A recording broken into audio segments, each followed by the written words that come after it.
Is a puppy a life worthy of respect and value? Yes, because it is separate from a human being. Is a blade of grass something that's life and worthy of our respect and value? That depends. It probably could be comparable to a fertilized egg, so that's up to you. Is a fish in the ocean a piece of life worthy of our respect and value? Same thing as a blade of grass. How about a single-celled organism on Mars?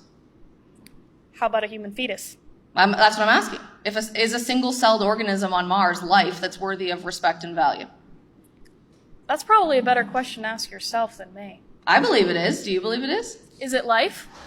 I'm defining it as life, as a living single-celled organism. It's a living cell, but does it have moral weight and value? Well, that's a great question. See, now we've come back to the beginning of this very long, very important, productive conversation, that there are differences between different types of life, right?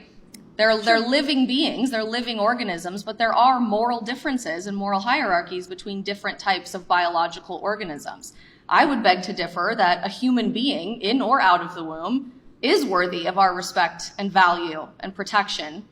And I find it so ironic that so many people will say a single-celled organism on Mars, or a blade of grass, or a fish in the ocean, or a puppy is worthy of our undying respect, support, and protection, but a human being isn't.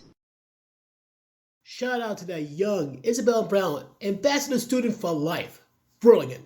Very young, very intelligent. She kept her cool from the whole point on. For the long, productive conversation.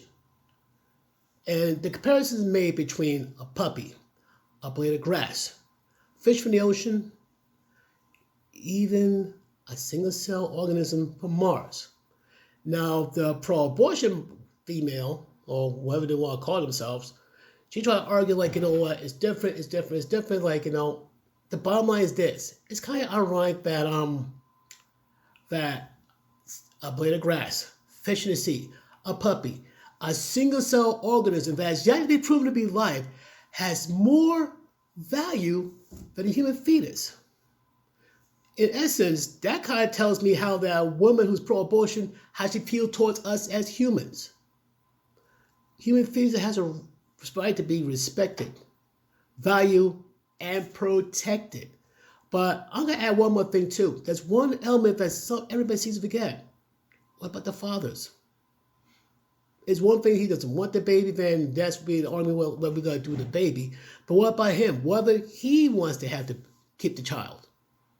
I can guarantee the women will not tell the male. They won't tell him.